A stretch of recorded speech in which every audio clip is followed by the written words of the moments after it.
दीक्षा गुरुवे शिक्षा गुरुवे रक्षा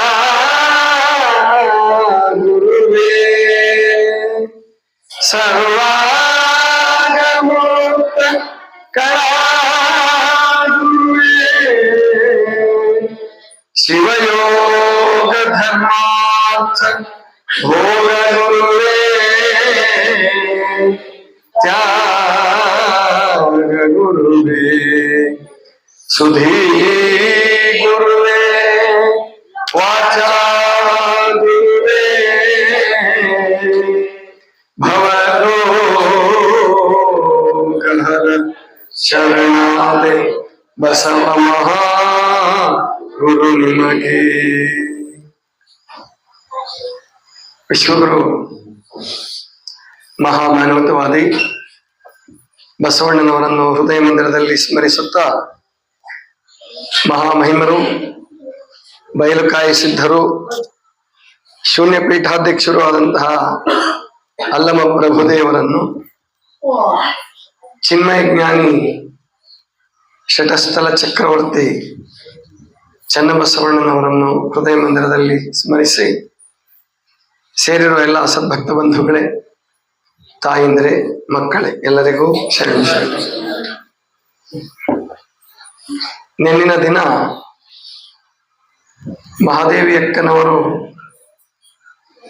ಜಂಗಮರೊಡನೆ ನಡೆಸಿದಂತಹ ಅನುಭವಗೋಷ್ಠಿ, ಆ ವಿಷಯವಾಗಿ ತಿಳ್ಕೊಳ್ತಾ ಇದ್ವಿ. ಬಸವಣ್ಣನವರ ಪ್ರಸಿದ್ಧವಾದ ವಚನ ಇದೆ, ಗೊತ್ತು ನಿಮಗೆಲ್ಲ. ಜ್ಞಾನದ ಬಲದಿಂದ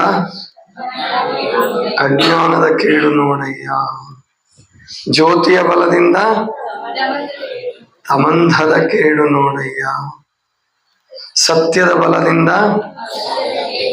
ಅಸತ್ಯದ ಕೇಡು ನೋಡಯ್ಯ, ಪರುಷದ ಬಲದಿಂದ ಅವಲೋಹದ ಕೇಡು ನೋಡಯ್ಯ, ಕೂಡಲ ಸಂಗನ ಶರಣರ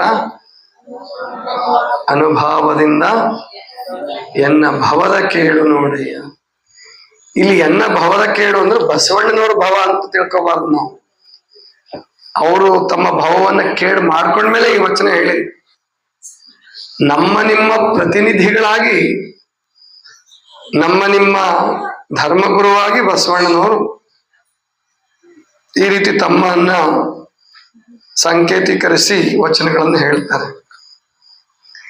ಅಂದ್ರೆ ಈ ಜಗತ್ತಿನಲ್ಲಿ ಮನುಷ್ಯ ಜೀವನ ಸಾರ್ಥಕ ಆಗ್ಬೇಕಾದ್ರೆ ಜ್ಞಾನ, ಭಕ್ತಿ, ವೈರಾಗ್ಯ, ಸತ್ಸಂಗ ಈ ಎಲ್ಲವೂ ಬೇಕು ಅನ್ನುವಂಥದ್ದು ಬಸವಣ್ಣನವರ ಅಭಿಪ್ರಾಯ. ಅಲ್ಲಿ ಹೋಗಿ ಎಲ್ಲೋ ತಪಸ್ ಮಾಡ್ತಾ ಕೂತ್ರೆ ನೀನು ಸಿದ್ಧಿಯನ್ನು ಪಡ್ಕೊಂಡ್ಬಿಡ್ತೀಯ, ನಿಂದೆಲ್ಲ ಸರಿ ಹೋಗ್ಬಿಡುತ್ತೆ, ಸಂಸಾರದ ದುಃಖ ಪರಿಹಾರ ಆಗ್ಬಿಡುತ್ತೆ ಅಂತ ಬಸವಣ್ಣವರಾಗ್ಲಿ ಯಾವ ಶರಣರು ಹೇಳೋದಿಲ್ಲ. ಚನ್ನಬಸವಣ್ಣವ್ರು ಹೇಳ್ತಾರೆ, ಅನಂತ ಕಾಲ ಕೋಡುಗಲ್ಲಿನ ಮೇಲೆ ತಪವಿರುವುದಕ್ಕಿಂತ ಒಂದು ನಿಮಿಷ ಶರಣರ ಸಂಘ ಸಾಕು ಅಂತ ಹೇಳ್ತಾರೆ. ಅಂದ್ರೆ ನೀನು ಎಷ್ಟೋ ದಿವಸ ತಪಸ್ಸು ಮಾಡಿ ತಿಳ್ಕೊಳ್ಳೋದಕ್ಕೆ ಅಸಾಧ್ಯವಾದಂತಹ ವಿವೇಕ ಪ್ರಜ್ಞೆಯನ್ನ ಶರಣರ ಸಂಘ ನಿನಗೆ ಕೊಟ್ಟು ಬಿಡ್ಬೋದು. ಗುರು ಸೇವೆ, ಮೊದಲು ಗುರು ಪೂಜೆ ಹೇಳ್ತಾರೆ, ಗುರು ಸೇವೆ ಹೇಳ್ತಾರೆ, ಲಿಂಗ ಪೂಜೆ ಬಹಳ ಶ್ರೇಷ್ಠ ಅಂತಾರೆ, ಜಂಗಮ ಸೇವೆ ಬಹಳ ಶ್ರೇಷ್ಠ ಅಂತಾರೆ. ಅದೆಲ್ಲದಕ್ಕಿಂತ ಶರಣರ ಸಂಘದಲ್ಲಿ ಇದ್ಬಿಟ್ರೆ ನೀನು ಪಾವನ ಆಗ್ತೀಯಪ್ಪ ಅನ್ನೋ ಮಾತನ್ನ ಚನ್ನಬಸವಣ್ಣ ಹೇಳ್ತಾರೆ. ಮಹಾದೇವಕ್ಕನಿಗೆ ಬಹಳ ಸಂತೋಷ ಆಗ್ತಾ ಇದೆ. ಜಂಗಮ ತತ್ವವನ್ನು ಕುರಿತಾಗಿ ನಿಜಲಿಂಗ ದೇವರು ಬಹಳ ಅದ್ಭುತವಾಗಿ ಹೇಳ್ತಾರೆ. ಜಂಗಮ ಅಂದ್ರೆ ಜನನ ಮರಣ ಗಮನಗಳನ್ನ ಗೆದ್ದಂತವನು. ಜನನದ ಅಂಜಿಕೆ, ಜನನದ ಅಪೇಕ್ಷೆಯ ಆಸೆ, ಮರಣದ ಭಯ ಮತ್ತು ಮತ್ತೆ ಮತ್ತೆ ಜನ್ಮಕ್ಕೆ ಬರ್ತಕ್ಕಂತಹ ಭವಪಾಶ, ಈ ಎಲ್ಲವನ್ನೂ ಹರಿದುಕೊಂಡು ವಿಶ್ವ ಚೈತನ್ಯವಾಗಿ ಇಡೀ ಜಗತ್ತಿನ ಪ್ರತಿನಿಧಿಯಾಗಿ ಪರಮಾತ್ಮನ ಅಂಶೀಭೂತನಾಗಿ ಪರಮಾತ್ಮನ ಪ್ರತಿನಿಧಿಯಾಗಿ ಬಾಳುವಂತವನು ಜಂಗಮ. ಇನ್ನೊಂದು ಅರ್ಥ ಇದೆ ಜಂಗಮಕ್ಕೆ, ಅನೇಕ ಅರ್ಥಗಳಿದಾವೆ. ನಿನ್ನೆ ನೋಡಿದಿರ, ಹಸಿದ ಜೀವ ಜಂಗಮ, ನೊಂದ ಜೀವ ಜಂಗಮ, ಸಮಾಜ ಜಂಗಮ. ಜೊತೆ ಇನ್ನೊಂದು ಅರ್ಥ ಇದೆ, ದೇಹ ಸ್ಥಾವರ ಪ್ರಾಣ ಜಂಗಮ, ಅಥವಾ ದೇಹ ಸ್ಥಾವರ ಆತ್ಮ ಜಂಗಮ. ಆತ್ಮ ಅಂತಕ್ಕಂಥದ್ದು ಇದೆ ಅಂತ ನಿಮ್ಗೆಲ್ಲ ಗೊತ್ತಿದೆ ಅಲ್ವಾ? ಹೆಸರು ಕೇಳಿದಿರ ಆತ್ಮದ್ದು? ಆತ್ಮಕ್ಕೆ ಇನ್ನೊಂದು ಹೆಸರು ಏನಂತಾರೆ? ಜೀವಾತ್ಮ. ಏನಂತಾರೆ ಅದಕ್ಕೆ? ಜೀವದ ಜೊತೆ ಬೆರೆತಾಗ, ಜೀವದ ಜೊತೆ ಸೇರಿಕೊಂಡಾಗ ಅದಕ್ಕೆ ಜೀವಾತ್ಮ ಅಂತ ಕರೀತಾರೆ. ಜೀವದಿಂದ ಸ್ವತಂತ್ರವಾಗಿದ್ದಾಗ ಅದು ಆತ್ಮ. ಆ ಜೀವಾತ್ಮ ಏನಿದೆ ಜಂಗಮ, ಅದು ಜನ್ಮ ಜನ್ಮಕ್ಕೆ ಪ್ರಯಾಣ ಮಾಡ್ತಕ್ಕಂಥದ್ದು. ಅದು ಜಂಗಮ ಇದ್ರೂ ಜನ್ಮ ಜನ್ಮ ಪ್ರಯಾಣ ಮಾಡುತ್ತೆ. ದೇಹ ಇಲ್ಲೇ ಬಿದ್ದು ಹೋಗುತ್ತೆ, ದೇಹ ಬರಲ್ಲ ಮುಂದಕ್ಕೆ. ಆದ್ರಿಂದ ದೇಹ ಭಾವ ಅಳಿದುಕೊಂಡು ಆತ್ಮಭಾವದಲ್ಲಿ ಯಾರು ಬದುಕ್ತಿರೋ, ಆತ್ಮ ಸಂಬಂಧದಲ್ಲಿ ಯಾರು ಬದುಕ್ತಿರೋ ಅವರೆಲ್ಲರೂ ಜಂಗಮರೇ, ಅವರೆಲ್ಲರೂ ಜಂಗಮರೇ. ಆವಾಗ ಮಹಾದೇವಿ ಅಕ್ಕ ಒಂದು ಮಾತು ಕೇಳ್ತಾರೆ. ಈ ಜಂಗಮ ಅಂತಂದ್ರೆ ಸೈನಿಕರು ಅಂತ ಕೆಲವರು ಮಾತಾಡ್ತಾರಲ್ಲ ಗುರುಗಳೇ. ಜಂಗಮರು ಅಂದ್ರೆ ಆಗಿನ ಕಾಲಕ್ಕೆ ಬಸವಣ್ಣ ಸೈನ್ಯ ಕಟ್ಟಿದಾರಂತ ಈ ಕೊಂಡಿ ಮಂಚಣ್ಣ ಇವರು ಪ್ರಚಾರ ಮಾಡ್ತಿದ್ರು. ಬಸವಣ್ಣ ಜಂಗಮ ಸೈನ್ಯವನ್ನು ಬೆಳೆಸ್ತಾ ಇದ್ದಾನೆ. ಹೌದವ್ವ, ಜಂಗಮರು ಒಂದ್ ರೀತಿ ಸೈನಿಕರೇ. ಕಾಮಕ್ರೋಧಾದಿ ಕಾಮಕ್ರೋಧಗಳು ಅನ್ನುವಂತಹ ಅರಿಷಡ್ವರ್ಗಗಳಿಂದ, ಅಷ್ಟಮದಗಳಿಂದ ಪಾರ್ ಮಾಡ್ತಕ್ಕಂತ ಜಂಗಮರವರು, ಸೈನಿಕರವರು. ನಾಡಿನ ರಕ್ಷಣೆಯನ್ನ ಆ ಸೈನಿಕರು ಮಾಡಿದ್ರೆ, ಅಂತರಂಗದ ಸದ್ಗುಣಗಳ ರಕ್ಷಣೆಯನ್ನ ಜಂಗಮರು ಮಾಡ್ತಾರೆ. ಆದ್ರಿಂದ ಅವರು ದೈವಿ ಸೈನಿಕರು ಅನ್ನುವ ಮಾತನ್ನು ಹೇಳ್ತಾರೆ. ಹೀಗೆ ಚರ್ಚೆ ಆಗತ್ತೆ. ಆಮೇಲೆ ಅಲ್ಲೇ ಅವರಿಗೆಲ್ಲ ಪ್ರಸಾದದ ವ್ಯವಸ್ಥೆ, ಏನು ಭಕ್ಷ್ಯ ಭೋಜ್ಯಗಳನ್ನೆಲ್ಲ ತಯಾರು ಮಾಡಿಸಿದ್ದಾರೆ. ಅಕ್ಕ ಮಹಾದೇವಿ ಸ್ವತಃ ತಾನೇ ಅವರಿಗೆ ಮುಂದಾಗಿ ಅವರ ಪೂಜೆಗೆಲ್ಲ ವ್ಯವಸ್ಥೆ ಮಾಡಿ ಅವರಿಗೆ ಪ್ರಸಾದಕ್ಕೆ ಎಡೆ ಮಾಡಲಿಕ್ಕೂ ಕೂಡ ಮಹಾದೇವಿ ಅಕ್ಕ ಬರ್ತಾರೆ. ಆವಾಗ ನಿಜಲಿಂಗ ದೇವರು ಹೇಳ್ತಾರೆ, ಅವ್ವ ನೀವು ಕೇವಲ ಎಡೆ ಮಾಡಿಸಿ ಸಾಕು, ನಿಮ್ಮ ಸೇವಕಿಯರೆಲ್ಲ ನೀಡ್ತಾರೆ. ಇಲ್ಲ ಗುರುಗಳೇ, ನನ್ನ ಕೈಯಿಂದಲೇ ಜಂಗಮ ಸೇವೆ ಆಗಬೇಕು ಅಂತ ಹೇಳಿ ಮಹಾದೇವಿ ಅಕ್ಕ ಭಕ್ಷ್ಯ ಭೋಜ್ಯಗಳನ್ನು ನೀಡಲಿಕ್ಕೆ ಬಂದಾಗ ಅವ್ರು ಹೇಳ್ತಾರೆ, ಅವ್ವ ನಮಗೆ ಇಷ್ಟೆಲ್ಲ ಮೃಷ್ಟಾನ್ನ ಭೋಜನ ಬೇಡ. ಯಾಕೆ ಅಂದ್ರೆ ನಾವು ಪ್ರತಿನಿತ್ಯ ಒಂದೊಂದು ಊರಿಗೆ ಹೋಗ್ತಕ್ಕಂಥವ್ರು. ಬಡವರ ಮನೆಗೆ, ಶ್ರೀಮಂತರ ಮನೆಗೆ, ಇದ್ದವರ ಮನೆಗೆ, ಇಲ್ಲದವರ ಮನೆಗೆ, ಎಲ್ಲರ ಮನೆಗೂ ಹೋಗ್ತಕ್ಕಂಥವ್ರು. ಮೊದಲನೇದಾಗಿ ಸಂಚಾರದಲ್ಲಿರ್ತಕ್ಕಂತಹ ನಾವು ಆರೋಗ್ಯವನ್ನು ಕಾಪಾಡಿಕೊಳ್ಬೇಕು. ಎರಡನೇದಾಗಿ ನಾಲಿಗೆಯ ರುಚಿಗೆ ನಾವು ಸೋತ್ರೆ ದಿವಸ ಇಂತಹ ಊಟವನ್ನೇ ನಮ್ಗೆ ಯಾರು ನೀಡಬೇಕು? ಆದ್ರಿಂದ ನಮಗೆ ಇವ್ಯಾವ ಬೇಡ ತಾಯಿ. ನಮಗೆ ಕೇವಲ ರಾಗಿ ಅಂಬಲಿ, ಜೋಳದ ಕಜ್ಜಾಯ, ಶಿವದಾನ. ಶಿವದಾನ ಅಂದ್ರೆ ಗೊತ್ತಾಯ್ತಾ? ಗೊತ್ತಿಲ್ಲ. ಶಿವದಾನ ಅನ್ನೋ ಶಬ್ದ ಮರ್ತು ಬಿಟ್ಟಿದ್ದೀರಾ? ಹಿಂದೆ ಹಳ್ಳಿಗಳಲ್ಲಿ ಇತ್ತು, ಅದಕ್ಕೆ ಶಿವದಾನ ಅಂತ ಕರೀತಿದ್ರು. ಏನು ಶಿವದಾನ ಅಂದ್ರೆ ಯಾರಿಗೂ ಗೊತ್ತಿಲ್ಲ? ಮಜ್ಜಿಗೆ, ಶಿವದಾನ ಅಂದ್ರೇನು? ಮಜ್ಜಿಗೆ. ಅಂದ್ರೆ ಮಜ್ಜಿಗೆ ಇದ್ದವ್ರು ಅವಾಗಿನ ಕಾಲಕ್ಕೆ ಯಾರು ಕೇಳಿದ್ರು ಇಲ್ಲ ಅಂತ ಇರ್ಲಿಲ್ಲ. ಅದಕ್ಕೆ ಹೆಸರೇ ಅದಕ್ಕೆ ಶಿವದಾನ ಅಂತ ಹೆಸರಿಟ್ಬಿಟ್ಟಿದ್ರು. ಶಿವ ದಾರ ಅಲ್ಲ, ಮತ್ತೆ ಶಿವದಾರ ಅಂದ್ರೆ ಬೇರೆ, ಇದು ಶಿವದಾನ ಅಂದ್ರೆ ನಮಗೆ ಮಜ್ಜಿಗೆ, ರಾಗಿ ಅಂಬ್ಲಿ, ಜೋಳದ ಕಜ್ಜಾಯ, ಕಜ್ಜಾಯ ಅಂದ್ರೆ ರೊಟ್ಟಿ, ಇಷ್ಟೇ ಸಾಕು ತಾಯಿ ಅಂತೇಳಿ ಅಷ್ಟನ್ನೇ ಊಟ ಮಾಡ್ತಾರೆ. ವಸಂತಕನಿಗೆ ಇತರೆ ಸೇವಕಿಯರಿಗೆ ಆಶ್ಚರ್ಯ ಆಗತ್ತೆ, ಎಂತಹ ಸಂಯಮ ಜೀವಿಗಳಿವರು.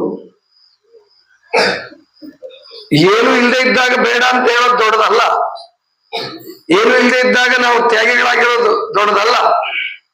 ಕಣ್ಣ ಮುಂದೆ ಅನೇಕ ರೀತಿಯ ಭಕ್ಷ್ಯ ಭೋಜ್ಯಗಳು, ತಿಂಡಿ ತಿನಿಸುಗಳು ಇದ್ದಾಗಲೂ ಕೂಡ ಅವುಗಳನ್ನ ಮುಟ್ಟಲಾರ್ದೇನೆ ಸರಳವಾದ ಆಹಾರವನ್ನ ತೆಗೆದುಕೊಳ್ತಾರಲ್ಲ, ಇದು ಬಹಳ ದೊಡ್ಡದು. ಇದು ಸ್ವಭಾವ ವೈರಾಗ್ಯ ಅಂತ ಕರೀತಾರೆ.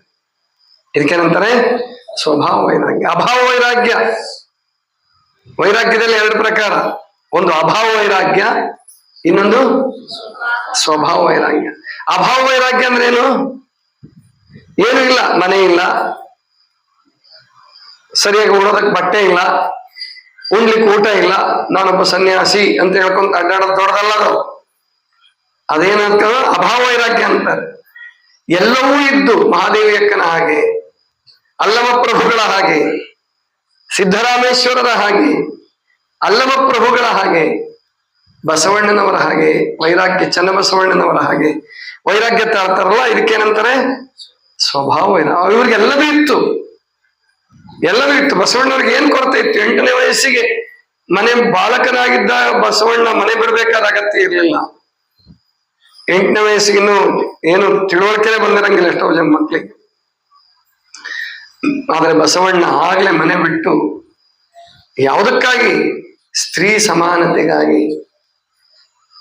ಅಕ್ಕನಿಗೂ ದೀಕ್ಷೆ ಆಗಬೇಕು. ಕೇವಲ ಗಂಡ್ಮಕ್ಳಿಗೆ ಅಷ್ಟೇ ದೀಕ್ಷೆನಾ? ಹೆಣ್ಮಕ್ಳಿಗೆ ಯಾಕೆ ದೀಕ್ಷೆ ಆಗಂಗಿಲ್ಲ ಅನ್ನುವ ಒಂದೇ ಒಂದು ಪ್ರಶ್ನೆಗೆ ಅವ್ರ ಉತ್ತರ ಕೊಡ್ಲಿಲ್ಲ.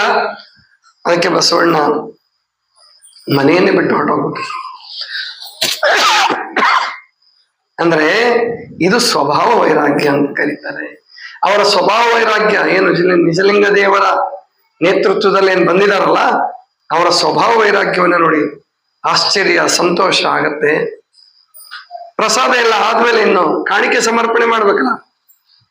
ವಸಂತಕ ಎಲ್ಲ ಸಿದ್ಧ ಮಾಡಿ ಇಟ್ಟಿರ್ತಾನೆ. ಹರಿವಾಣದಲ್ಲಿ ಬಟ್ಟೆಗಳು, ರೇಷ್ಮೆ ಬಟ್ಟೆಗಳು, ವಜ್ರದ ಉಂಗುರಗಳು, ಆಮೇಲಿಂದ ಏನು ರತ್ನದ ಹಾರಗಳು, ಬಂಗಾರದ ನಾಣ್ಯಗಳು ಎಲ್ಲ ತಯಾರು ಮಾಡಿಟ್ಟಿರ್ತಾನೆ.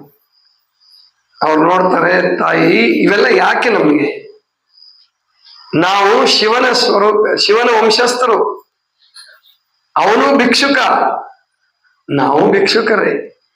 ಆದ್ರಿಂದ ಏನು ತಪ್ಪು ತಿಳಿಬೇಡ ತಾಯಿ, ಇವ್ಯಾವು ನಮಗೆ ಬೇಡ. ನಮಗೆ ಕೇವಲ ಒಂದು ಲಿಂಗದ ವಸ್ತ್ರ ಸಾಕು ಅಂತೇಳಿ ನಿಮಗೆ ಬೇಜಾರಾಗಬಾರದು. ಲಿಂಗ ವಸ್ತ್ರ ಅಷ್ಟೇ ತಗೊಳ್ತಾರೆ. ಬರೀ ಅವರು ವೈರಾಗ್ಯ ಜೀವಿಗಳಲ್ಲ, ತ್ಯಾಗಿಗಳು ಕೂಡ ಅಂತ ಹೇಳಿ ತುಂಬಾ ಸಂತೋಷ ಪಡ್ತಾರೆ. ಮಹಾದೇವಿ ಅಕ್ಕನೇ ತಲೆಬಾಗಿಲವರೆಗೆ ಹೋಗಿ ಕಳಿಸಿ ಬರ್ತಾರೆ, ಬೀಳ್ಕೊಟ್ಟು ನಾಳೆಯೂ ತಾವು ಬರಬೇಕು, ಇನ್ನೂ 4-6 ದಿವಸ ಹೀಗೆ ಜಂಗಮ ಅಂದ್ರೆ ಶಿವಾನುಭವ ಗೋಷ್ಠಿ, ಜಂಗಮ ಗೋಷ್ಠಿ ನಡಿಬೇಕು, ನಡೆಸ್ಬೇಕು, ತಾವು ಬರ್ಬೇಕು ಅಂತ ಹೇಳಿ ವಿನಂತಿ ಮಾಡ್ಕೊಂತ ಮಹಾದೇವಿ ಅಕ್ಕ. ಇವನ್ ಕೌಶಿಕ ದೂರದಲ್ಲಿ ನಿಂತ್ಕೊಂಡು ಎಲ್ಲ ಗಮನಿಸ್ತಾ ಇದ್ದ. ಸರಿ, ಅವರು ಜಂಗಮರು ಹೋಗುವಾಗ ಓಲೆಕಟ್ಟುಗಳನ್ನು ಕೊಟ್ಟಿದ್ರು. ಓಲೆಕಟ್ಟುಗಳನ್ನು ವಸಂತಕ ಪಡ್ಕೊಂಡು, ಮಹಾದೇವಿಯಕ್ಕನ್ನು ಪಡ್ಕೊಂಡು ಮರಳಿ ಬರುವಾಗ ಮಹಾದೇವಿಯಕ್ಕ ಹೇಳ್ತಾರೆ, ವಸಂತಕರೇ, ಈ ಜ್ಞಾನಿಗಳ ಸಂಘ, ತ್ಯಾಗಿಗಳ ಸಂಘ ಎಷ್ಟು ಸಂತೋಷವನ್ನು ಕೊಡುತ್ತೆ. ಯಾಕೆ ಅಂದ್ರೆ ಅಲ್ಲಿ ಮಮಕಾರ ಇಲ್ಲ, ಅಹಂಕಾರ ಇಲ್ಲ, ಅರಿಷಡ್ ವರ್ಗಾದಿಗಳ ಕಾಟ ಇಲ್ಲ. ಇವರೆಂತಹ ಅಂದ್ರೆ ದೈವಿ ಸ್ವರೂಪಿಗಳು, ದೇವರ ಪ್ರತಿನಿಧಿಗಳು, ಇವರೇ ಜೀವಂತ ದೇವರುಗಳು ಅಂತ ಮಹಾದೇವಿ ಅಕ್ಕ ವಸಂತಕ್ಕನ ಹತ್ರ ಹೇಳ್ತಾನೆ. ವಸಂತಕ್ಕನಿಗೂ ತುಂಬಾ ಸಂತೋಷ ಆಗ್ತಾ ಇದೆ. ನಿಜವಾಗಿ ವಸಂತಕ ಪರಿವರ್ತನೆ ಆಗ್ತಿದ್ದಾನೆ, ಆದ್ರೆ ರಾಜರಿಗೆ ಮಾತ್ರ ಅವನ ಪರಿವರ್ತನೆಯನ್ನ ತೋರಿಸ್ಕೊಳ್ತಾ ಇಲ್ಲ.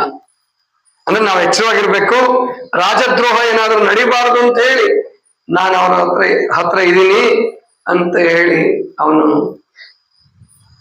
ಅವರ ಸಭೆಯಲ್ಲಿ ಪಾಲ್ಗೊಳ್ತಾ ಇದ್ದಾನೆ.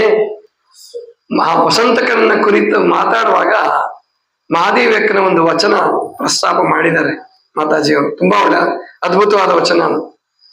ಸುಖದ ಸುಖಿಗಳ ಸಂಭಾಷಣೆಯಿಂದ ದುಃಖಕ್ಕೆ ವಿಶ್ರಾಮವಾಯಿತು. ಇಷ್ಟು ದಿವಸ ಏನು ದುಃಖ ಅನುಭವಿಸ್ತಿದ್ರಲ್ಲ ಮಹಾದೇವಕ್ಕ, ಹೇಳ್ತಾರೆ ಸುಖದ ಸುಖಿಗಳ ಸಂಭಾಷಣೆಯಿಂದ ದುಃಖಕ್ಕೆ ವಿಶ್ರಾಮವಾಯಿತು. ಭಾವ ಭಾವ ತಾರ್ಕಣೆಯಾದಲ್ಲಿ ನೆನಹಕ್ಕೆ ವಿಶ್ರಾಮವಾಯಿತು. ಬೆಚ್ಚು ಬೆರೆಸಲೊಡನೆ ಮಚ್ಚು ಒಡಕೊಂಡಿತ್ತಯ್ಯ. ಚನ್ನಮಲ್ಲಿಕಾರ್ಜುನಯ್ಯ ನಿಮ್ಮ ಶರಣರ ಸಂಘದಿಂದ. ಶರಣರ ಸಂಘ ಅಂದ್ರೆ ಸುಖದ ಸುಖಿಗಳ ಸಂಭಾಷಣೆಯಿಂದ ದುಃಖಕ್ಕೆ ವಿಶ್ರಾಮವಾಯಿತು. ದುಃಖಿಯಾಗಿದ್ಲು ಮಹಾದೇವಿಕ. ಗುರು ಲಿಂಗ ಪೂಜೆಗೆ ಅಡ್ಡಿಪಡಿಸಿದಾಗ ಒತ್ತಾಯ ಪೂರ್ವಕವಾಗಿ ಅರಮನೆಯ ಬಂಧನಕ್ಕೆ ಕರೆದುಕೊಂಡು ಬಂದಾಗ ಆಕೆಗೆ ಅತ್ಯಂತ ದುಃಖವಾಗಿತ್ತು. ಈ ದುಃಖದಿಂದ ಪಾರು ಮಾಡ್ಲಿಕ್ಕೆ ಬಂದ್ರಲ್ಲ, ಇದು ಎಂಥ ಸುಖ! ಸುಖದ ಸುಖಿಗಳ ಸಂಭಾಷಣೆಯಿಂದ. ನೋಡಿ ಮಕ್ಕಳೇ, ಸುಖ ನಿಮ್ಗೂ ಬೇಕಲ್ವಾ? ಬೇಕಾ ಬೇಡ? ಸುಖ ಸುಖ ಬೇಡ ಅನ್ನೋರು ಯಾರು ಇದ್ದೀರಾ? ಯಾರು ಇಲ್ಲ ಅಲ್ವಾ? ಯಾಕೆ ಮಾತಾಡೋದಲ್ಲ? ಸುಖ ಬೇಡ ಅಂತ ಅನ್ನೋರು ಯಾರಾದ್ರೂ ಇದ್ದೀರಾ? ಅದ್ರ ದುಃಖ ಯಾರಿಗೂ ಬೇಡ ಅಲ್ವಾ? ದುಃಖ ಯಾರಿಗೂ ಬೇಡಲ್ಲ? ದುಃಖ ಬೇಡ ಆದ್ರೆ ದುಃಖ ಬರೋದು ಬಿಡುತ್ತೆ ನಾನು ಬಂದೇ ಬರ್ತದೆ. ಏನ್ ಹುಡುಗರು ಬಹಳ ಮಜಾ ಕುಣಿದಾಡ್ತಿರ್ತಾವೆ, ಬಿದ್ದು ಮಂಡಿ ಕೆತ್ಕೊಂಡು ಹೋಗುವ ಅಂತ ಹೇಳ್ತಾ ಹೋಗ್ತಾವ. ಇಷ್ಟೊತ್ತು ಸುಖ ಇತ್ತು, ಬಿದ್ದ ಆಮೇಲೆ ಅವು ಅಡ್ಗೆ ಮಾಡಿರ್ತಾಳೆ, ಪಂಚಮಿ ಉಂಡಿ ಮಸ್ತ್ ಹೊಡಿತಾನೆ ಸುಖ, ಆಮೇಲೆ ಹೊಟ್ಟೆ ನೋವು ಅಂತ ಹೇಳಿ ಅಲ್ಲಿ ದುಃಖ. ಸುಖದ ಹಿಂದೆ ದುಃಖ. ಡಾಕ್ಟರ್ ಒಂದು ಇಂಜೆಕ್ಷನ್ ಮಾಡಿ ಒಂಚೂರು ಹಾರನ್ ಕೂಡ ಮತ್ತು ಕೂಡ ಉಂಡೆ ಇದ್ದಂಗೆ. ಇದು ಮನುಷ್ಯನ ಸ್ವಭಾವ. ಈ ಸುಖದಲ್ಲಿ 3 ಪ್ರಕಾರ ಇರ್ತಾವ ಮಕ್ಕಳೇ. ಸುಖದಲ್ಲಿ ಎಷ್ಟು ಪ್ರಕಾರ ಇರುತ್ತೆ? ಅದನ್ನು ನೀವು ತಿಳ್ಕೊಂಡಿರ್ಬೇಕು. ಸುಖದಲ್ಲಿ 3 ಪ್ರಕಾರ. ಮೊದಲನೇದು ಸುಖ, ಎರಡನೇದು ಸಂತೋಷ, ಮೂರನೇದು ಆನಂದ. ಸುಖ, ಸಂತೋಷ, ಆನಂದ. ತಾಪತ್ರಯಗಳು ಹೇಳಿದ್ನಲ್ಲ ನಿಮಗೆ. ಅಧಿಭೌತಿಕ, ಅಧಿದೈವಿಕ, ಆಧ್ಯಾತ್ಮಿಕ 3 ತರ ತಾಪಗಳಿರ್ತವೆ ಅಂತ ಹೇಳಿದ್ನಲ್ಲ. ಹಂಗೆ ಸುಖದಲ್ಲೂ ಕೂಡ 3 ತರದ್ದು ಸುಖ ಇರುತ್ತೆ. ಮೊದಲನೇ ಇಂದ್ರಿಯ ಸುಖ, ಬೌದ್ಧಿಕ ಸಂತೋಷ, ಆತ್ಮಾನಂದ. ಚೆನ್ನಾಗಿ ನೆನ್ಪಿಟ್ಕೊಳ್ಳಿ. ಈಗಿನಿಂದ ನೀವು ಇದನ್ನ ಕೇಳ್ಕೊಂತಿದ್ರೆ ನೀವು ದೊಡ್ಡವರಾದ್ಮೇಲೆ ಅದಕ್ಕೆ ಪ್ರಯತ್ನ ಮಾಡ್ತೀರಾ. ನಾವು ಚಿಕ್ಕವರಿದ್ದಾಗ ಇವೆಲ್ಲ ನಮ್ಗೇನು ಅರ್ಥ ಆಗಿರಲಿಲ್ಲ, ಅರ್ಥ ಮಾಡಿ ಹೇಳೋರು ಇರಲಿಲ್ಲ.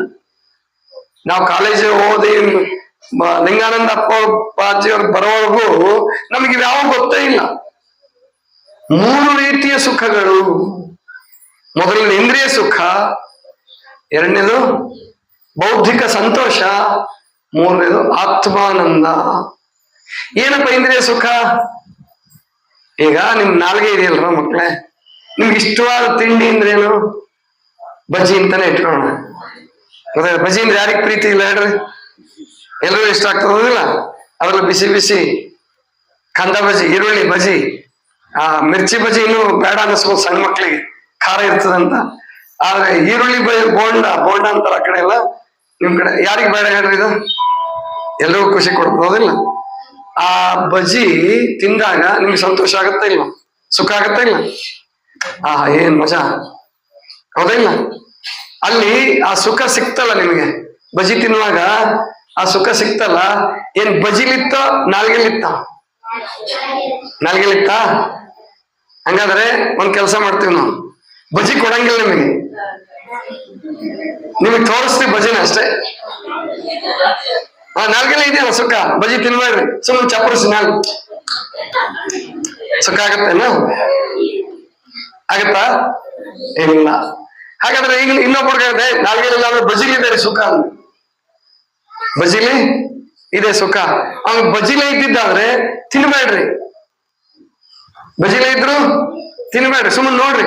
ಹಾ ಇದು ನೋಡಿದ ಕೂಡ್ಲೆ ಖುಷಿಯಾಗ ಸುಖ ಆಗ್ಬೇಕು, ಆಗತ್ತೇನ? ಇಲ್ಲ. ನಾಲಿಗೆ plus bajji is equal to ಸುಖ. ಗೊತ್ತಾಯ್ತೇನ್ರ?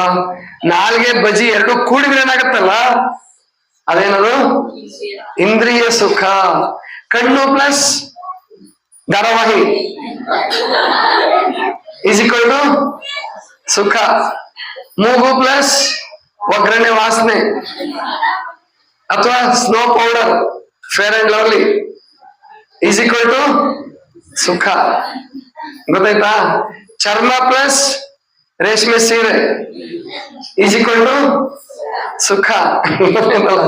ಇವ್ ಕೆಲವಂತ ಕರೀತಾರೆ, ಇದಕ್ಕೆ ಇಂದ್ರಿಯ ಸುಖ ಅಂತ ಕರೀತಾರೆ. ಇದು ಬಹಳ ಕ್ಷಣಿಕ ಅಂತ ಹೇಳ್ತಾರೆ. ಏನಂತಾರೆ ಇದಕ್ಕೆ? ಬಹಳ ಕ್ಷಣಿಕ. ಈ ನೋಡ್ರಿ, ನೀವು ಹೊಸ ಬಟ್ಟೆ ಹಾಕೊಂತೀರ ಮಕ್ಳೇ, ಎಷ್ಟು ದಿವ್ಸ ಸುಖ ಇರ್ತದೆ ನಿಮಗೆ? ಒಂದೇ ದಿವ್ಸ. ಏನಾವತ್ ಗುದ್ದು ಹೊಡೆಯೋದೇನು, ಗುದ್ದಿಸ್ಕೊಳ್ಳೋದೇನು, ಹೌದಾ ಇಲ್ಲ? ಎರಡನೇ ದಿನ ಹೊಸ ಬಟ್ಟೆನ ಅದು ಇಲ್ಲ. ಈಗ ಬಜಿ ಬಹಳ ಚಲೋ ಅಪ್ಪ ಅಂತಂದ್ರೆ 2, 3, 4 ಚಲೋ. 10 ಬಜಿ ತಿನ್ಬಿಟ್ರೆ ಮುಗಿತ, ಅಲ್ಲೇ ದುಃಖ ಪ್ರಾರಂಭನೆ. ಅಂದ್ರೆ ಈ ಸುಖ ದುಃಖವಾಗೋದು ತಡ ಇಲ್ಲ, ದುಃಖ ಸುಖ ಆಗೋದು ತಡ ಇಲ್ಲ. ಇದಕ್ಕೇನಂತ ಕರೀತಾರೆ? ಇಂದ್ರಿಯ ಸುಖ. ಎರಡನೇದು ಬೌದ್ಧಿಕ ಸಂತೋಷ. ಗುಡ್. ಏನ್ ಬೌದ್ಧಿಕ ಸಂತೋಷ? ಈಗ ವಚನದ ಪುಸ್ತಕ ಕೊಟ್ಟವ್ರು ನಮ್ಮ ಮಾಸ್ತರ್. ಈಗ ನಮಗೂ ಆಸೆ ಆಗ್ತಾ ಇದೆ ಮಕ್ಳೇ, ನಮ್ಗೆ ಯಾರು ಪ್ರೈಸ್ ಕೊಡ್ತಾರೋ ಮಾರ ಅಂತ ಹೇಳಿ. ನೋಡ್ರಿ, ನಿಮ್ಗೆ ಪ್ರೈಸ್, ನಮ್ಗೆ ಯಾರು ಪ್ರೈಸ್ ಕೊಡ್ತಾರ? ನಾವೆಲ್ಲ ತಗೊಂಡ್ ಮುಗಿಸಿ ಬಿಡ. ನೀವು ನಿಮ್ಮಂಗಿದ್ದಾಗ ನಾವು ಪ್ರೈಸ್ ಹೊಡ್ಕೊಂಡ ಈ ಮಟ್ಟಕ್ಕೆ ಬಂದೀವಿ, ಗೊತ್ತಾಯ್ತಲ್ಲ? ನಿಮಗೆ ಈಗ ಪ್ರೈಸ್ ಅಂದ್ರೆ ಆ ವಚನ ಕಂಠಪಾಠ ಮಾಡ್ತೀರಿ, 10, 15, 20 ವಚನ ಬರೆದು ಬಿಡ್ತೀರಿ, ಪ್ರೈಸ್ ಕೊಡ್ತಾರೆ. ಏನ್ ಸಂತೋಷವೇ ಸಂತೋಷ.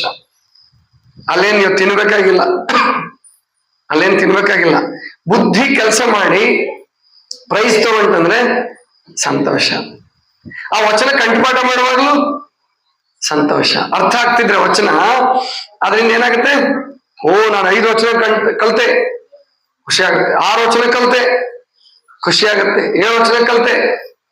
ಅದಕ್ಕೆ ಮಕ್ಕಳೇ, ನೀವು ಈಗಿನಿಂದಲೇ ಕಲ್ತ್ಕೊಳ್ಳಿ. ಸಣ್ಣ ಮಕ್ಕಳು ಬರೇ ಪರೀಕ್ಷೆಗಾಗಿ ಓದೋದನ್ನ ಮಾಡ್ಬೇಡಿ. ಪರೀಕ್ಷೆಗಾಗಿ ಓದ್ರಿ, ಅದನ್ನು ಓದ್ರಿ. ಅದ್ರ ಜೊತೆಗೆ ಸಣ್ಣ ಸಣ್ಣ ಕಥೆಗಳು, ಮಕ್ಕಳಿಗೆ ವಚನ ಪುಸ್ತಕದ ಜೊತೆಗೆ ಪ್ರೈಸ್ ಕೊಡುವಾಗ ಒಳ್ಳೊಳ್ಳೆ ಕಥೆ ಪುಸ್ತಕಗಳು, ಒಳ್ಳೊಳ್ಳೆ ನಾಟಕಗಳು, ಶರಣರ ನಾಟಕಗಳು ಸಿಗ್ತವೆ. ಅಂತ ಶರಣರ ನಾಟಕಗಳು ತಗೊಂಡು ಬಂದು, ಹಳ್ಳಿನವ್ರ ನಾಟಕ ಸಿಗುತ್ತೆ, ಉರ್ಲಿಂಗ ಪೆದ್ದಿಗಳ ನಾಟಕ ಸಿಗುತ್ತೆ. ಅಲ್ಲಿ ಬಸವರಾಜ ಬುಕ್ ಡಿಪೋ ಅಂತಿದೆ ಹುಬ್ಳಿಯಲ್ಲಿ. ಇಂಥ ಪುಸ್ತಕಗಳೆಲ್ಲ ತಂದು ಕೊಡಿ ಮಕ್ಕಳಿಗೆ. ಅವು ಓದ್ಬೇಕು.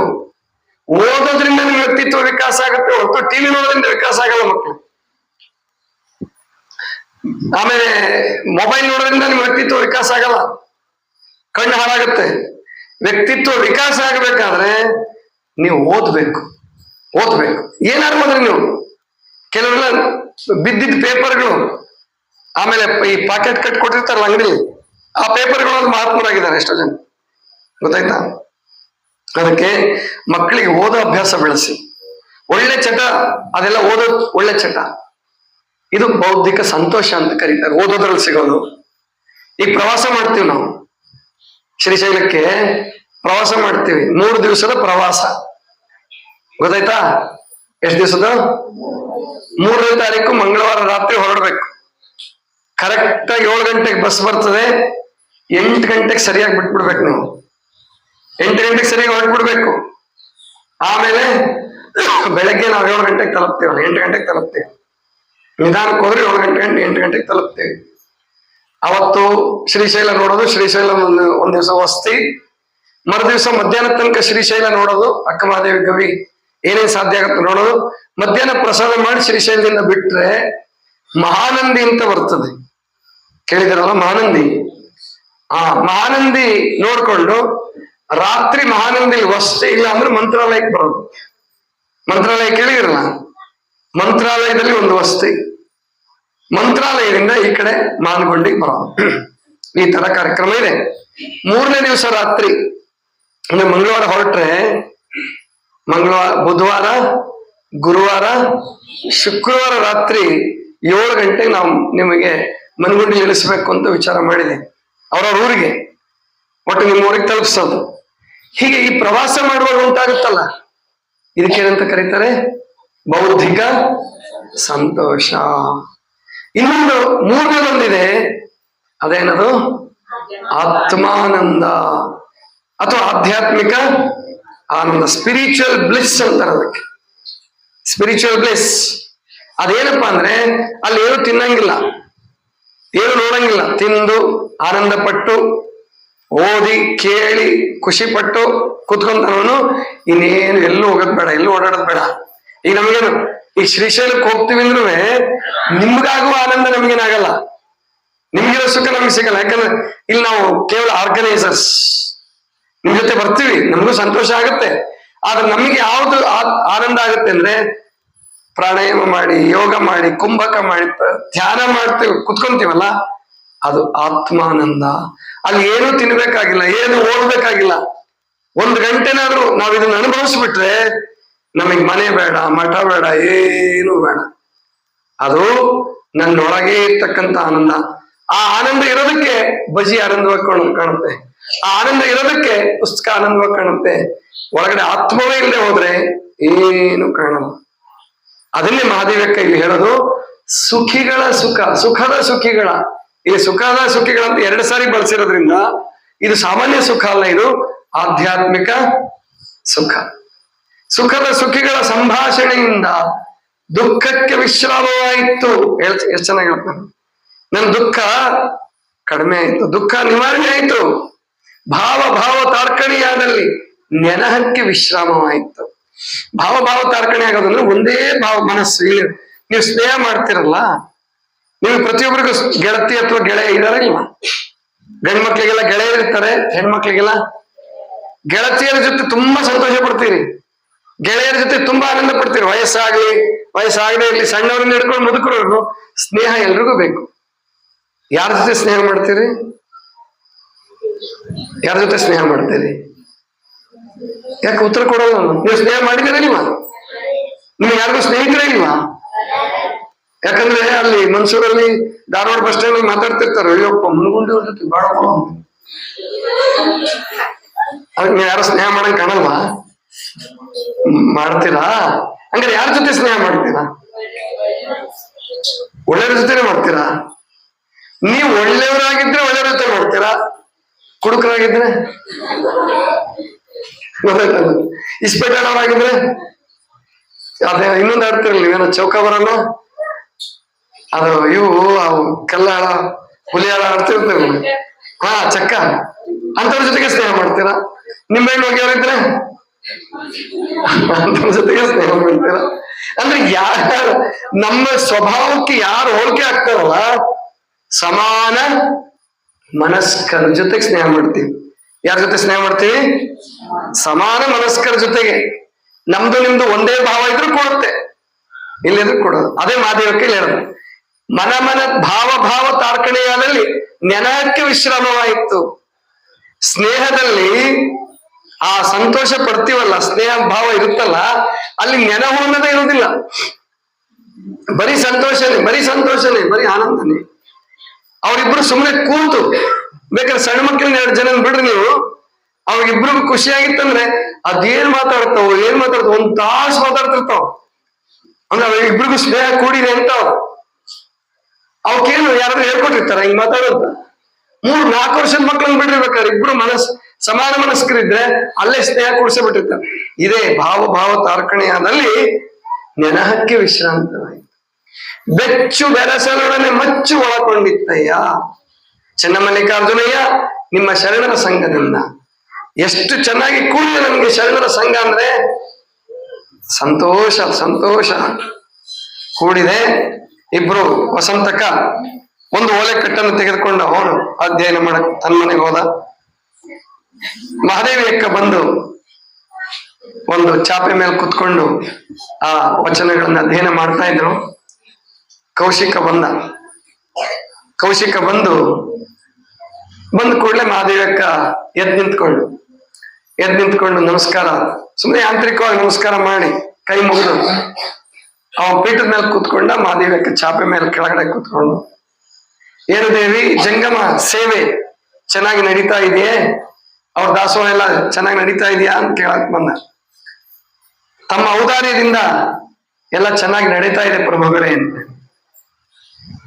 ಆಮೇಲೆ ಇವನು ಹೇಳ್ತಾನೆ, ಹೌದು ಬಹಳ ಸಂತೋಷ, ಆದ್ರೆ ಒಂದು ಮಾತು, ಅರಸಿಯರಾದ ತಾವು ಮುಂದೆ ಪಟ್ಟದರಸಿಯೂ ಆಗೋರಿದ್ದೀರಿ. ಹೇಳ್ತಾನೆ ಕೌಶಿಕ, ಅರಸಿಯರಾದ ತಾವು ಮುಂದೆ ಪಟ್ಟದರಸಿಯರೂ ಆಗೋರಿದ್ದೀರಿ.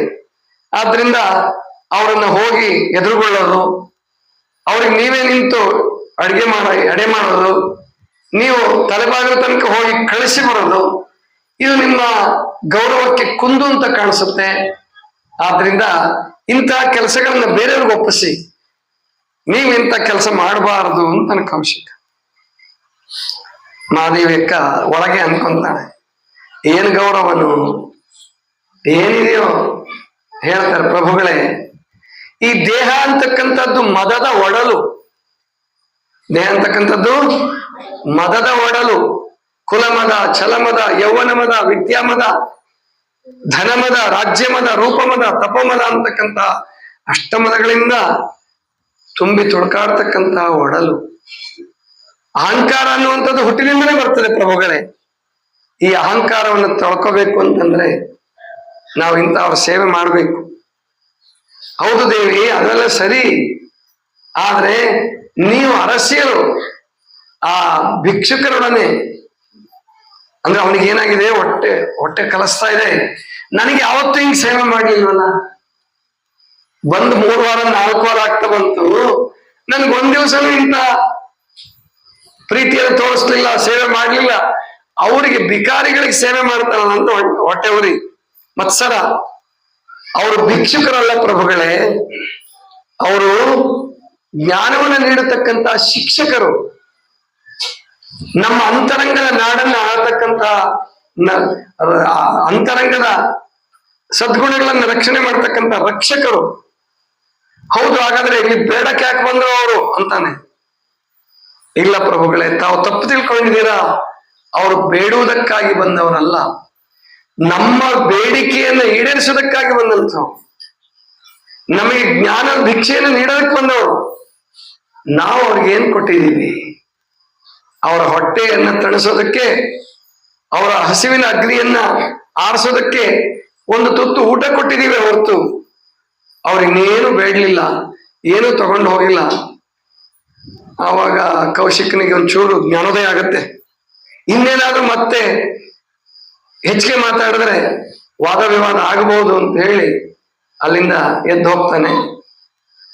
ಇಲ್ಲಿ ಇವನು ಏನ್ ಮಾಡಿರ್ತಾನೆ, ಇಷ್ಟರೊಳಗೆ ಒಬ್ಬಳು ವಿಶೇಷವಾದಂತ, ಅಂದ್ರೆ ಅವನ ಮೊದಲನೇ ರಾಣಿ ಯಶೋಮತಿ ಇದ್ಲಲ್ಲ, ಆ ಯಶೋಮತಿಯ ಸೇವಕಿ ಒಬ್ಬಳಿರ್ತಾರು, ಮೃಣಾಲಿನಿ ಅಂತೇಳಿ.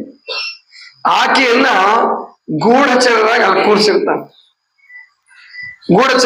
ಕೂರಿಸಿರ್ತಾನೆ. ಅವಳು ಉಪಕಾರ ಹಚ್ಚಿ ಏನೇನೇನೇ ಹೇಳೋದು. ಮತ್ತೆ ಅವಳ ಸ್ವಭಾವನೆ ಸ್ವಲ್ಪ ಒಡಕು ಬಾಯಿ, ಇದ್ದದ್ದು ಎಲ್ಲ ಏನಾದ್ರೂ ಸುದ್ದಿ ಸೂರೆ ಮಾಡ್ತಾ ಓಡಾಡಿದ್ರೆ ಸಂತೋಷ. ಸರಿ, ಎಲ್ಲ ನಡೀತಿರ್ಬೇಕಾದ್ರೆ ಯಶೋಮತಿಗೆ ಬಹಳ ದುಃಖ ಆಗ್ತಿರುತ್ತೆ, ಮತ್ಸರ ಭಾವ.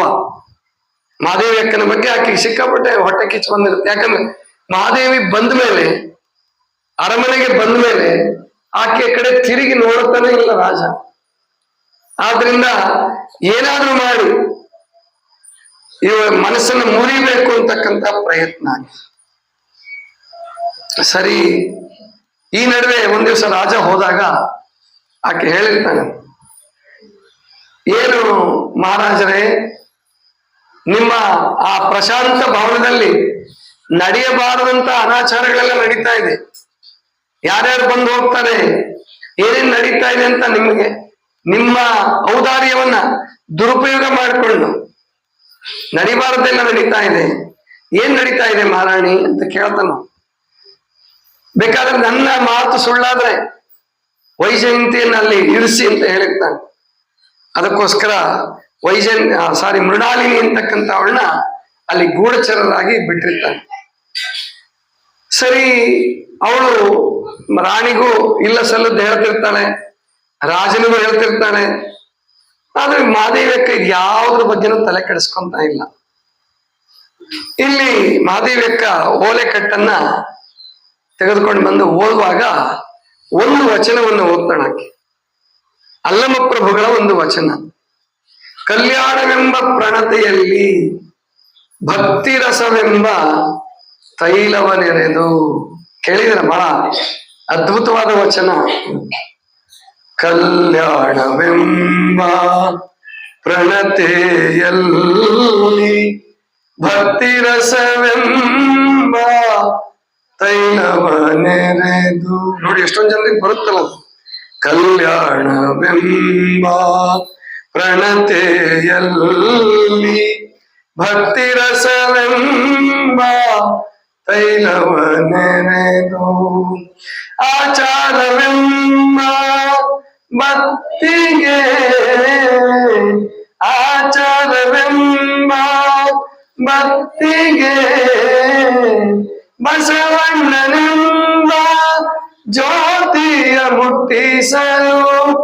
ಆಚಾರವೆಂಬ ಭಕ್ತಿಗೆ ಬಸವಣ್ಣನೆಂಬ ಜ್ಯೋತಿಯ ಮುಟ್ಟಿಸಲು.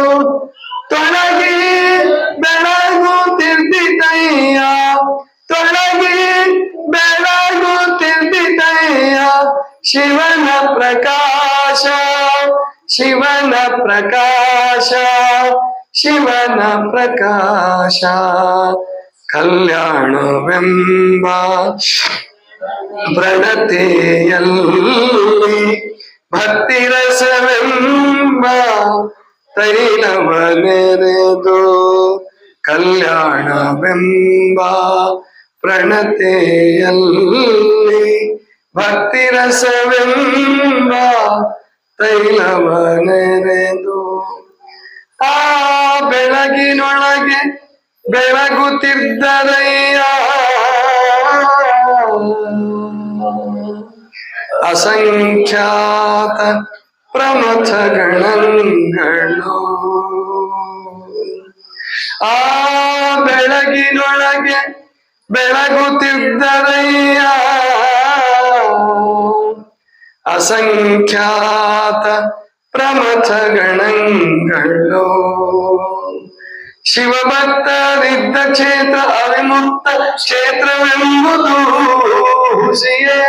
ಶಿವಭಕ್ತರಿದ್ದ ದೇಶ ಪಾವನವೆಂಬುದು ಹುಸಿಯೇ, ಪಾವನವೆಂಬುದು ಹುಸಿಯೇ. ಗುಹೇಶ್ವರ ಲಿಂಗದಲ್ಲಿ ಎನ್ನ ಪರಮಾರಾಧ್ಯ, ಗುಹೇಶ್ವರ ಲಿಂಗದಲ್ಲಿ ಎನ್ನ ಪರಮಾರಾಧ್ಯ. ಸಂಗನ ಬಸವರ ಮಹಿಮೆಯ ನೋಡ, ಸಿದ್ಧರಾಮಯ್ಯ ಸಿದ್ಧರಾಮಯ್ಯ ಸಿದ್ಧರಾಮಯ್ಯ. ಕಲ್ಯಾಣವೆಂಬ ಪ್ರಣತೆಯಲ್ಲಿ ಭಕ್ತಿರಸವೆಂಬ ತೈಲವನೆರೆದು.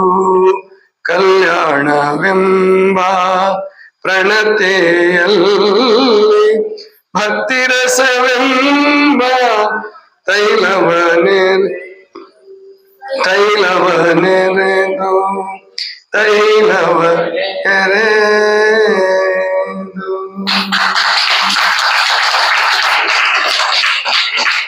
ಎಂಥ ಅದ್ಭುತವಾದ ವಚನ ಅಂದ್ರೆ, ಕಲ್ಯಾಣವೆಂಬ ಪ್ರಣತೆಯಲ್ಲಿ. ಪ್ರಣತೆ ಅಂದ್ರೆ ಪಣತಿ, ಪಣತಿ.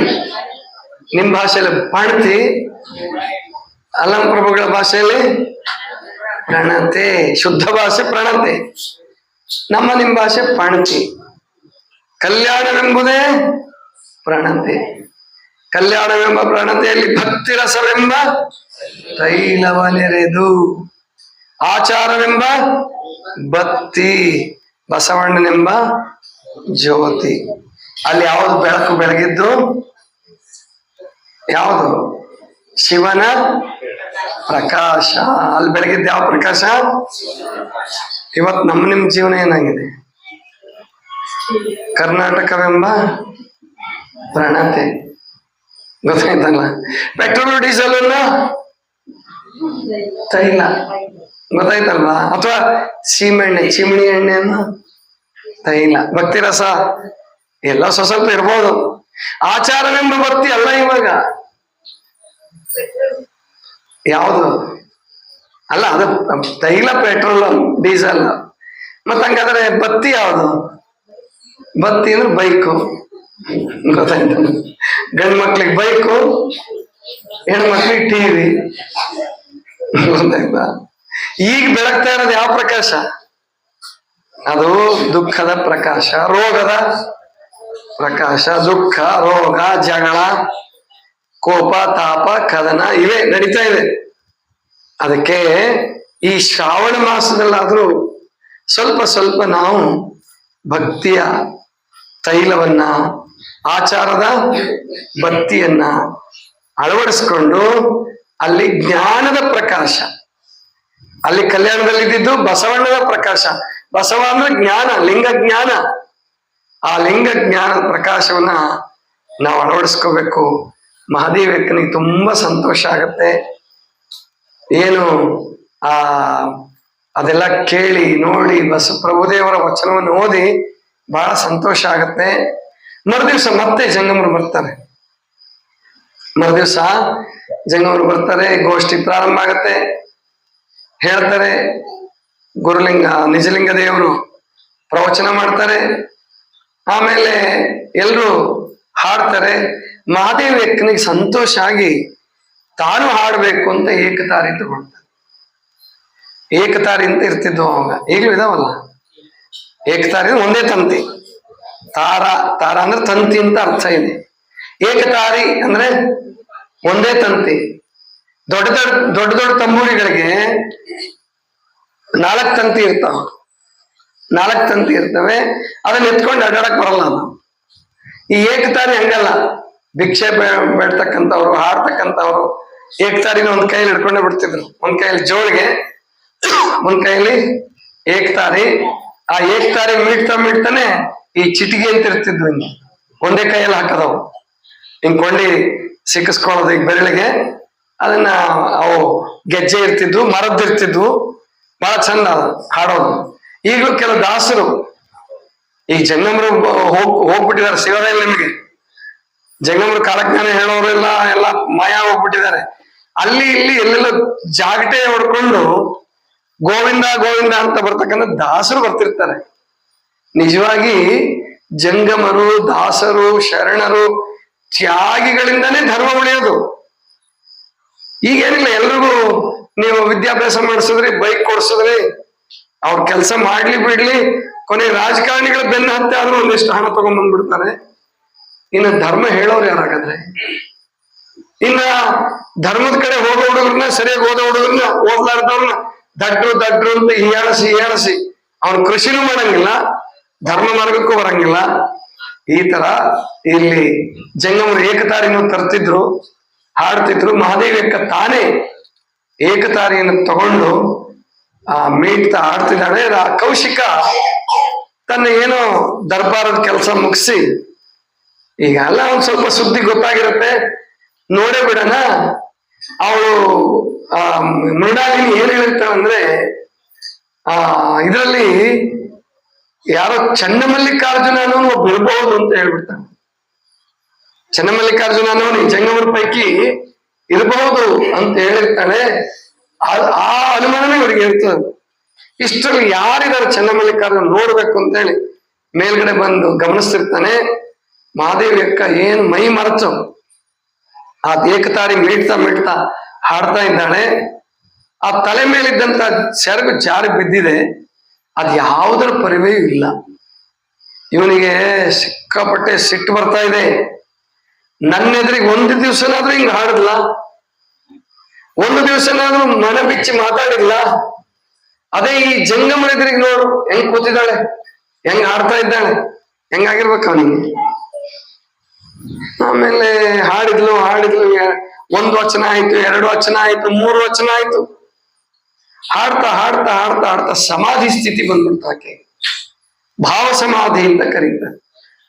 ಅದು ಹೇಗಪ್ಪ ಅಂತಂದ್ರೆ ಅದು ನಿದ್ದೆ ಅಲ್ಲ, ಆದ್ರೆ ಎಚ್ಚರನೂ ಅಲ್ಲ.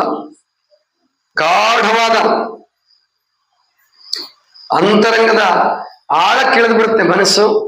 ಚಿತ್ತದ ಆಳದಲ್ಲಿ ಅದು ಆತ್ಮಾನಂದದ ಸಮಾಧಿ ಸ್ಥಿತಿ ಅಂತ ಕರೀತಾರೆ ಅದಕ್ಕೆ. ಕೈಯಲ್ಲಿದ್ದಂತ ಏಕತಾರಿ ತೊಡೆ ಮೇಲೆ ಬಿತ್ತು. ಸರಿ, ಹಂಗೆ ಧ್ಯಾನಾಸಕ್ತಳಾಗಿ ಸಮಾಧಿ ಸ್ಥಿತಿಯಲ್ಲಿ ಕೂತ್ಬಿಟ್ರು. ಇವ್ರು ನೋಡಿದ್ರು, ಕಾದ್ರು ಕತ್ಲಾಗದ ಬಂತು. ಅವರೆಲ್ಲ ದೀಪ ಹಚ್ಚಿದ್ರು, ಸಖಿಯರು ಸೇವಕಿಯರು ದೀಪ ಹಚ್ಚಿದ್ರು. ಮತ್ ಹಾಗೇನು ಸ್ವಿಚ್ ಬಡಿಯಂಗಿರಲ್ಲ, ಎಣ್ಣೆ ಹಾಕಿ ದೀಪ ಹಚ್ಚಬೇಕು. ಅದು ಇದು ಪೆಟ್ರೋಲು ಡೀಸೆಲ್ ಚಿಮಣಿ ಎಣ್ಣೆ ಕಲ್ಪನೆನೂ ಇರ್ಲಿಲ್ಲ ಅವಾಗ. ಇತ್ತ 12ನೇ ಶತಮಾನದಲ್ಲಿ ಇಲ್ಲ. ಇದೆಲ್ಲ 19ನೇ ಶತಮಾನದಿಂದ ಈಚೆಗೆ ಬಂದಿರತಕ್ಕಂಥದ್ದು. ಕೇವಲ 200 ವರ್ಷದ ಇತಿಹಾಸ ಅಷ್ಟೇ ಇದು. ನೋಡ್ರಿ, 200 ವರ್ಷದಲ್ಲಿ ಎಷ್ಟು ಬದಲಾವಣೆ ಆಗೋಗ್ಬಿಡ್ತಲ್ವ ಜಗತ್ತು. ಕಲ್ಪಿಸ್ಕೊಳ್ಳಿ, ಯಾವ ದೀಪಗಳು ಇಲ್ಲ. ಆವಾಗ ದೀಪ ಅಂತ ಹಚ್ತಿದ್ದು ಯಾವ ಎಣ್ಣೆಯಿಂದ ಗೊತ್ತಾ? ಯಾವ ಎಣ್ಣೆ ಇರ್ಬೋದು? ಔಡಲ ಎಣ್ಣೆ. ಔಡ್ಲೆಣ್ಣೆ ಬಹಳ ಚೆನ್ನಾಗಿ ಉರಿಯುತ್ತದು, ತಂಪು ಶರೀರಕ್ಕೆ. ಔಡ್ಲೆಣ್ಣೆ ತಂಪು. ಇವೆಲ್ಲ ಖಾದ್ಯ ತೈಲ. ಮತ್ತೆ ಎಣ್ಣೆ ತೆಗೆಯೋದು ಹೆಂಗೆ? ಗಿರಣಿ ಅಲ್ಲ, ಗಾಣ ಆಡ್ಸಿ ತೆಗಿಬೇಕು. ಆಮೇಲೆ ಔಡ್ಲದ್ದು ಗಾಣ ಆಡ್ಸಕ್ಕೂ ಬರಲ್ಲ. ಅದನ್ನ ಕುಟ್ಟಿ ಕುದಿಸ್ತಿದ್ರು. ಅದ ಸಿಪ್ಪೆ ಎಲ್ಲ ಕೆಳಗಡೆ ಉಳಿತಿತ್ತು, ಎಣ್ಣೆ ಮೇಲ್ ತೇಲ್ತಿತ್ತು, ಅದನ್ನ ತಗೊಳ್ತಿದ್ರು. ಔಡ್ಲ ಎಣ್ಣೆನೆ ಆಗ. ನೀವೆಲ್ಲ ಯಾಕೆ ಏನು ಮನ್ಗುಂಡಿಯವ್ರಿಗೆ ಔಡ್ಲ ಅಂದ್ರೆ ಆಗಂಗಿಲ್ಲ ಅಂತ, ನಿಮ್ ಹಿತ್ಲಲ್ಲಿ ಬೆಳೆದಿದ್ರು ಕಿತ್ತಾಕ್ಬಿಡ್ತಾರೆ ಅಂತ ಹೇಳ್ತಿದ್ರು. ಬಹಳ ಶ್ರೇಷ್ಠವಾದದ್ದು ಅದು ಎಣ್ಣೆ. ತಲೆಗೆ ಹಚ್ಕೊಳ್ರಿ ನೀವು, ಇಷ್ಟು ತಂಪಾಗ್ತದೆ, ಒಳ್ಳೆ ತಂಪಾಗ್ತದೆ. ಆ ಎಣ್ಣೆ ಎಲ್ಲ ಹಾಕಿ ದೀಪ ಹಚ್ಚಿದ್ರು. ಪಡ್ಸಾಲೆ ಎಲ್ಲ ಅದೇನು ಕೂತಿದ್ರು ಸಭಾಭವನ ಎಲ್ಲ ಬೆಳಗಕ್ ಶುರುವಾಯ್ತು. ನಿಜಲಿಂಗ ದೇವರು ಎದ್ರು, ಅವ್ರಿಗೆಲ್ಲ ಸನ್ನೆ ಮಾಡಿ ಹೋಗೋಣ. ವಸಂತಕರಿಗೆ ಕರೆದು ಹೇಳಿದ್ರು, ಅವನವರಿಗೆ ಸಮಾಧಿ ಸ್ಥಿತಿ ಬಂದಿದೆ, ನೀವ್ ಯಾರು ಅವ್ರನ್ನ ಉತ್ಥಾನಿಸ್ಬೇಡ್ರಿ, ಅಂದ್ರೆ ಎಚ್ಚರಿಸ್ಬೇಡಿ. ಅವ್ರು ತಾವಾಗೆ ಇದ್ದಾಗಲೇ ಹೇಳ್ಬೇಕು, ಯಾರು ಒತ್ತಾಯದಿಂದ ಎಬ್ಬಿಸ್ಬಾರ್ದು ಅಂತ ತಿಳ್ಕೊಂಡು, ನಾವು ಬೆಳಗ್ಗೆ ಬರ್ತೀವಿ ಮತ್ತೆ ಅಂತ ತಿಳ್ಕೊಂಡು ಹೇಳಿ ಹೋದ್ರು. ಇವನ್ ಕೌಶಿಕ ಅವ್ರು ಹೋಗ್ತಿದ್ದಂಗೆ ಕೆಳಗಿಳಿದು ಬಂದ. ಅವನಿಗೆ ಸಿಕ್ಕಾಪಟ್ಟೆ ಸಿಟ್ಟು ಬಂದಿತ್ತು, ಮತ್ತೆ ಹೊಟ್ಟೆ ಕಿಚ್ಚಿನಿಂದ ಹೊಟ್ಟೆ ಕುದಿತಾ ಇತ್ತು. ಬಂದು ಪೀಠದ ಪಕ್ಕದ ಅಂದ್ರೆ ಸಮೀಪದ ಪೀಠದ ಮೇಲೆ ಕೂತ. ಒಬ್ಬೊಬ್ರೆ ವಿಲಾಸಿನಿಯರೆಲ್ಲ ಎದ್ದು ಹೋಗ್ಬಿಟ್ರು. ವಸಂತಕ ಮಾತ್ರ ಹೋಗ್ಲಿಲ್ಲ, ಯಾಕೆಂದ್ರೆ ಅವನು ಮುಂದಾಲೋಚನೆ ಮಾಡಿ ಅಲ್ಲೇ ಕೂತ್ಕೊಂಡ. ನಿಧಾನವಾಗಿ ಮಹಾದೇವಕ್ಕನಿಗೆ ಎಚ್ಚರ ಬಂತು. ಎಚ್ಚರ ಬರ್ತಾ ಕಣ್ಣು ತೆಗೆದ್ಲು. ಕಣ್ಣು ತೆಗೆದು ನೋಡಿ ವಸಂತಕರು ಕಾಣಿಸಿದ್ರು. ವಸಂತಕರೇ, ನಾವು ಕಾರ್ಯಕ್ರಮ ಏನು ಶಿವಾನುಭವ ಗೋಷ್ಠಿ ಮಾಡ್ತಾ ಇದ್ವಿ ಅಲ್ವಾ? ಎಚ್ಚರ ನೆನಪಾಯ್ತು, ಎಲ್ಲೋ ಕೂತಿದ್ದಂಗಾಗಿತ್ತು, ನೆನಪಾಯ್ತು. ಎಲ್ಲಿ ಹೋದ್ರು ಜಂಗಮರೆಲ್ಲ? ಇಲ್ಲ ತಾಯಿ, ಅವರು ಕೆಲವು ನಿಮಿಷ ಕಾದ್ರು. ತಾವು ಭಾವ ಸಮಾಧಿಯಿಂದ ಎಚ್ಚರಗೊಳ್ಳಲಾರದಕ್ಕೆ ಅವರೆಲ್ಲ ಹೊರಟೋಗ್ಬಿಟ್ರು.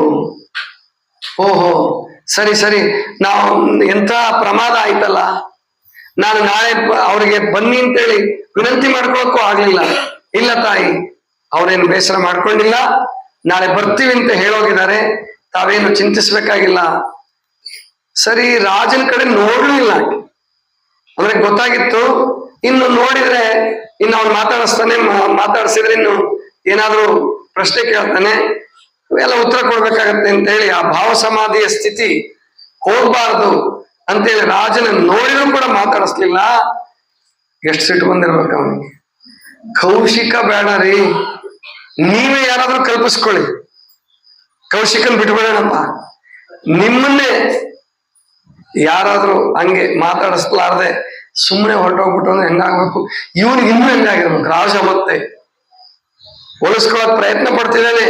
ಜಂಗಮರೆದ್ರಿಗೆ ಅಷ್ಟೆಲ್ಲ ಹಾಡಿ ಕೂತ್ಕೊಂಡು ಸಂತೋಷ ಪಟ್ಟು ನೋಡ್ಲಾರ್ದಂಗೆ ಹೋಗಿ ತನ್ನ ಮಂದಿರ ಉಳ್ಕೊಳ್ಳೋ ಕೊಠಡಿಗೆ ಹೋಗಿ ಬಾಗ್ಲಾಕೊಂಡು ಇವನಿಗೆ ಸಿಕ್ಕಾಪಟ್ಟೆ ಸಿಟ್ಟು ಬಂತು. ಎದ್ದು ಹೋಗಿ ಮಂಚದ ಮೇಲೆ ಮಲಗಿ ಹೇಳ್ಕಳಿಸ್ದ, ಮೃಣಾಲಿನಿಗೆ ಹೇಳ್ಕಳಿಸ್ದ. ಮೃಣಾಲಿನಿ ಬಂದ್ಲು, ಹೇಳಿದ್ಲು, ಏನು ಮಹಾರಾಜರೇ ಏನ್ ಹೇಳಿ, ಬಹಳ ನಡಿಬಾರದ್ದೆಲ್ಲ ನಡೀತಾ ಇದೆ ಅಲ್ಲಿ. ಏನು ನಿನ್ನೆ ಅವ್ರಿಗೆಲ್ಲ ಜಂಗಮರಿಗೆ ಕಾಣಿಕೆಗಳನ್ನ, ಬಂಗಾರದ ನಾಣ್ಯಗಳನ್ನ, ರೇಷ್ಮೆ ಬಟ್ಟೆಗಳನ್ನ, ವಜ್ರದ ಹಾರಗಳನ್ನ ತುಂಬಿ ತುಂಬಿ ಕೊಡೋದೇನು? ಅವನಿಗೆ ಕೆಂಡದ ಮೇಲೆ ಮಲಗದಂಗಾಯ್ತು, ಹಾಸಿಗೆ ಮೇಲೆ ಮಲಗದಂಗಲ್ಲ, ಅಷ್ಟು ಸಿಟ್ಟು ಬರ್ತಾ ಇದೆ. ಅಷ್ಟೇ ಅಲ್ಲ ರಾಜರೇ ಅಂತ ಸ್ವಲ್ಪ ನಿಂತ್ಲು, ಹೇಳಿಲ್ಲ. ಏನ್ ಹೇಳು, ಧೈರ್ಯವಾಗಿ ಹೇಳು. ಅವರಲ್ಲಿ ಆಕೆಯ ಪ್ರೇಮಿ ಇದ್ದಂಗೆ ಕಾಣಿಸ್ತಾನೆ. ಚನ್ನಮಲ್ಲಿಕಾರ್ಜುನ ಅನ್ನೋನು ಯಾರೋ ಇದ್ದಂಗೆ ಕಾಣಿಸ್ತಾನೆ ಅದ್ರಲ್ಲಿ. ಹೌದಾ? ಇದನ್ನ ಯಾರಿಗೂ ಹೇಳ್ಬೇಡ. ಇನ್ಯಾರಿಗೆ ಹೇಳಲಿ ಪ್ರಭುಗಳೇ? ಇನ್ನು ನಿಮಗೆ ದ್ರೋಹ ಮಾಡಬಾರ್ದು, ಅನ್ನ ಉಂಡು ಮನೆಗೆ ಎರಡು ಬಗೆಬಾರ್ದು ಅಂತ ಹೇಳ್ತಾ ಇದ್ದೀನಿ. ನೋಡಿ ಎಷ್ಟು ಚೆನ್ನಾಗಿ ಹೇಳ್ತಾವ. ಅನ್ನ ಉಂಡು ಮನೆಗೆ ಎರಡು ಬಗೆಬಾರದು ಅಂತ ಹೇಳ್ತಾ ಇದ್ದೀನಿ, ಬೇರೆಯವ್ರ ಹತ್ರ ಯಾಕೆ ಹೇಳಲಿ ಪ್ರಭುಗಳೇ ಅಂತ ಹೇಳಿ ಹಂಗೆ ಹೇಳಿ ಹೋದ್ಲು. ಇವನ್ ಮನಸ್ಸು ವಿಚಾರ ಮಾಡಕತ್ತು, ಯಾರವನು ಚನ್ನಮಲ್ಲಿಕಾರ್ಜುನ? ಒಂದ್ ದಿವಸ ಏನೋ ಆಡ್ತಿದ್ಲು, ಕೆಂಜಡೆಯ ಸುಲಿಪಲ್ಲ ಮುಕುಟದ ಅಂತ ಆಡ್ತಿದ್ಲು. ಅಲ್ಲಿ ಜಡೆ ಬಿಟ್ಟವ್ರು ಯಾರಿದ್ದಾರೆ ಅಂತ ಪ್ರಶ್ನೆ, ಮನಸ್ಸು ಆಲೋಚನೆ ಮಾಡಕ್ ಶುರು ಮಾಡಿ. ಅವ್ರ ಪೈಕಿ ಜಡೆ ಬಿಟ್ಟವ್ರು ಯಾರು ಕಾಣಿಸ್ಲಿಲ್ಲ. ಹೌದು, ಯಾಕೆ ನಮಗೆ ಮೋಸ ಮಾಡಕ್ಕೆ? ಕೂದಲೆಲ್ಲ ಯಾಕೆ ತಕ್ಕೊಂಡು ಬೋಳಾಗಿ ಬಂದಿರಬಾರ್ದು? ಆವಾಗ ವಿವೇಕ ಹೇಳ್ತು, ಮಹಾದೇವಿ ಅಂದ್ರೆ ಸಾಮಾನ್ಯಳಲ್ಲ. ಯಾರೇ ಪುರುಷ, ಎಂತ ಸದ್ಗುಣಿಯಾದ್ರೂ ಅವನನ್ನ ನಾನು ಯಾರನ್ನೂ, ಪುರುಷ ಮಾತ್ರ ಯಾರೂ ನನ್ನ ಗಂಡನಾಗಕ್ಕೆ ಸಾಧ್ಯವಿಲ್ಲ, ಪರಮಾತ್ಮನನ್ನೇ ಗಂಡನನ್ನಾಗಿ ಮಾಡ್ಕೋಬೇಕು ಅಂತ ಹೇಳ್ತಾಳೆ. ಅವಳ ಮೇಲೆ ಅಪನಂಬಿಕೆ ಮಾಡಬೇಡ, ಅವಳ ಮೇಲೆ ಸಂಶಯ ಮಾಡಬೇಡ ಅಂತ ಹೇಳಿ ಮನಸ್ಸು ಹೇಳುತ್ತೆ, ವಿವೇಕ ಹೇಳುತ್ತೆ. ಆದ್ರೂ ಅವನಿಗೆ ತಡೆಯಕ್ಕಾಗಲ್ಲ.